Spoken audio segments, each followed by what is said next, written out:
नमस्कार, राम राम।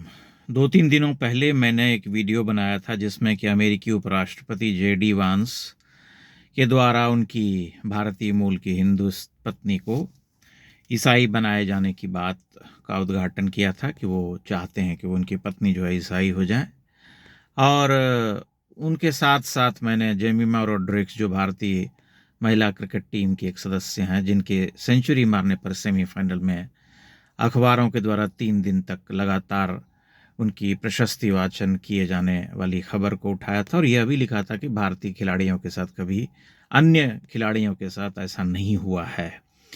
जिसके बाद बहुत बड़ी संख्या में धर्मांतरित लोग जो हैं इस देश के आए और सब ने जो है हुंकार भरी उसमें, हालेलुया। और क्रिश्चियनिटी जो है वही एकमात्र असली धर्म है, जीसस ही असली गॉड हैं। जबकि मैंने जीसस के बारे में तो कोई एक शब्द नहीं कहा था, ईसा मसीह के बारे में। मैंने केवल उस समाचार की पड़ताल की थी और उस मानसिकता की पड़ताल की थी जो कि किसी भी अन्य धर्म के लोगों को अब्राहमिक जो रिलीजन के लोग होते हैं, जो फॉलोअर्स होते हैं, वो बर्दाश्त नहीं कर पाते हैं। उस बात का उद्घाटन किया था।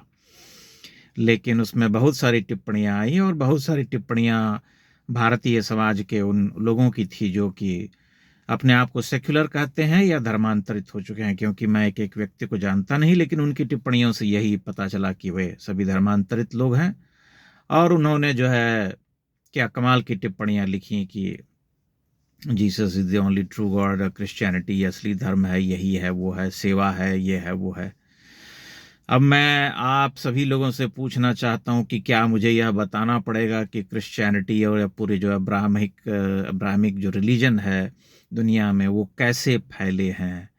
ये तो संपूर्ण विश्व के सामने एक प्रकाशित सत्य है कि उसके केवल 2 तरीके थे, या तो जोर जबरदस्ती या फिर चालाकी, शातिरी, लोभ, लालच आदि। एक बड़ी प्रसिद्ध उक्ति है दक्षिण अफ्रीका की, जिसे कि इन इवेंजलिस्ट्स ने पूरी तरह से मटियामेट करके उसे कन्वर्ट किया, वहाँ के लोगों को धर्मांतरित किया और उनकी परंपरा, रीति नीति, भाषा, बोली सब कुछ जो है नष्ट कर दिया। तो वह उक्ति है जिसमें यह कहा जाता है कि जब वे हमारे पास आए थे तब उनके हाथ में बाइबिल थी और हमारे पास हमारी ज़मीन थी, विशाल ज़मीन, धरती। फिर उन्होंने हमसे कहा कि तुम अपनी आंखें बंद कर लो। हमने अपनी आंखें बंद करीं और एक समय के बाद जब हमने अपनी आंखें खोलीं तब हमने पाया कि हमारे हाथ में उनकी बाइबिल है और उनके पास हमारी ज़मीन। यही वो तरीका था जिसने कि धरती के एक बड़े हिस्से पर इस धर्म को फैलाया, उसे प्रचारित किया। आप गांधी को तो बहुत गाली देते हैं, बहुत लोग गाली देते हैं। मैं कोई उनका भक्त नहीं हूं, लेकिन जो उनकी अच्छी बातें हैं उनका प्रशंसक ज़रूर हूं।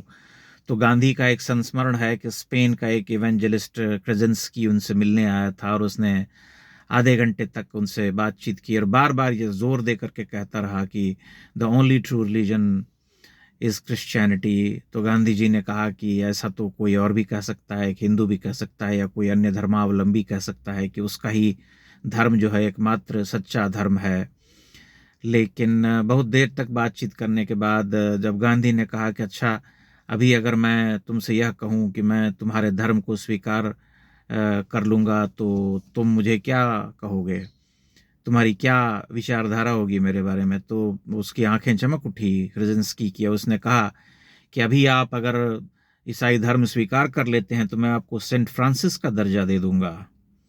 तो गांधी जी हंसने लगे, कहा कि देखो कि एक हिंदू हिंदू रहते हुए सेंट फ्रांसिस नहीं हो सकता, लेकिन जैसे ही वह बपतिस्मा पड़ेगा एक क्षण में हालेलुया के बाद जो है वह सेंट फ्रांसिस हो जाएगा। ऐसे ही बहुत सारे सेंट इस देश में हुए हैं और उन सब के कारनामे, करतूतें जो हैं अब कहीं छिपी हुई नहीं है। पूरा गोवा जा करके आप देख लीजिए कि पुर्तगालियों ने कैसा अत्याचार किया था हिंदू समाज के ऊपर।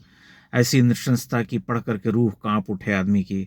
इसलिए ये सब भ्रम जो है किसी को नहीं होना चाहिए कि सेवा भाव और मानवता और ये और वो। इस देश में जो पूरा जाल फैला है इस गिरोह का, वह एक ही उपक्रम में लगा हुआ है, वह किसी न किसी तरह से धर्मांतरित कर रहा है। लोभ मोह चाहे जैसे हो, लोभ लालच दे करके। ऐसे में इस देश के हिंदू समाज के सामने संकट बड़ा है, क्योंकि वह पहले से बहुत दिग्भ्रमित है। ये एक ऐसा समाज है जो कि जात पात के नाम पर लड़ने को तैयार है, और हर व्यक्ति अपनी जाति के नाम पर दूसरी जाति को नीचा दिखाने के लिए तैयार रहता है। बिहार में अभी चुनाव होने वाले हैं, और वहाँ जिस तरह का जातिवाद दिख रहा है, उससे भी समझ में आता है कि जातिवाद का जो मकड़ जाल है वो किस हद तक फैल चुका है इस देश में, और उसने कितने बड़े लेवल पर जो है हिंदुओं को अपना गुलाम बना के रखा हुआ है। आप सोशल मीडिया पर चले जाइए, आप वहाँ पर देखिए कि लोग किस तरह से अपनी अपनी जातियों को लेकर के मठाधीशी कर रहे हैं, किस तरह से अपनी अपनी जाति के नायकों को खोजने में लगे रहते हैं। बल्कि जब भी कोई ऐसी घटना होती है जिसमें देश का कोई खिलाड़ी या कोई बड़ा व्यक्ति कुछ अच्छा करता है, तो लोग सबसे पहले उसकी जाति खोजते हैं। अगर वह उनकी जाति का हुआ, तब फिर उस व्यक्ति का या उस समाज का मान जो है और ऊंचा बढ़ जाता है। यह दुर्भाग्य है इस देश का, हिंदू समाज का। उन्हें समझना चाहिए कि ये जो प्रचार तंत्र चल रहा है और जिस तरह के षड्यंत्र चल रहे हैं, उसमें उनका यह क्षुद्र स्वार्थ उन्हें कहीं ले जा करके नहीं छोड़ेगा। इसलिए उन्हें भान होना चाहिए कि उनका संकट क्या है। रही बात धर्म की और विश्वास की, तो उस पर मैं कोई टीका टिप्पणी नहीं करूंगा। सबको अपने धर्म को मानने की स्वतंत्रता है, लेकिन अपने धर्म को मानने की स्वतंत्रता है तो इसका मतलब यह नहीं कि अपना धर्म दूसरे के ऊपर थोपने की स्वतंत्रता भी है। हिंदुओं ने यह कार्य कभी नहीं किया है। घर वापसी अवश्य कुछ लोग करवाते हैं, लेकिन वह भी जबरन नहीं, वह उनकी सहमति से। जो लोग पहले धर्मांतरित कर दिए गए थे छल से या जोर जबरदस्ती से, उन्हें वापस निज धर्म में लाने की जो है पहल है, जो मुहिम है, वह चलती है, और उसमें कुछ बुरा नहीं है। वह उनकी इच्छा से होता है, क्योंकि मूलतः तो वे हिंदू ही रहे हैं। इसलिए यह उपदेश यहाँ पर कम से कम उन लोगों को नहीं देना चाहिए जो एकमात्र उद्देश्य, इसी उद्देश्य के साथ चलते हैं और पूरी दुनिया में अपना काम करते हैं कि कैसे अधिक से अधिक लोगों को धर्मांतरित करें, कैसे चर्च के अधीन लाएं, कैसे उन्हें ईसाई बनाएं।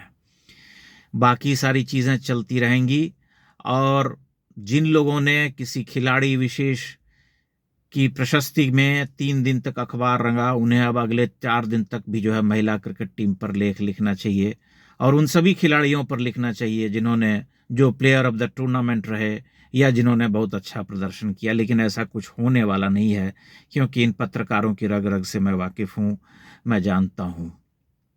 इसलिए मेरे कहने का जो उद्देश्य था, जो मेरे कहने का भाव था, वह केवल ये था कि लोग किस तरह की मानसिकता से काम करते हैं कि एक अमेरिकी उपराष्ट्रपति है जो कि भारतीय मूल की एक स्त्री को, जो कि कथित तौर पर हिंदू है, उसे ईसाई बनाना चाहता है, क्योंकि बिना ईसाई बनाए उनका राष्ट्रपति बनने का सपना पूरा नहीं होगा।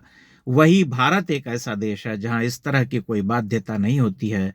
यहाँ अनेकानेक पर धर्म के लोग उच्चस्थ पदों पर बैठते हैं, राष्ट्रपति से लेकर के अनेक अनेक संवैधानिक पदों पर विराजते हैं। कभी कोई अड़ंगा या अड़चन नहीं आता।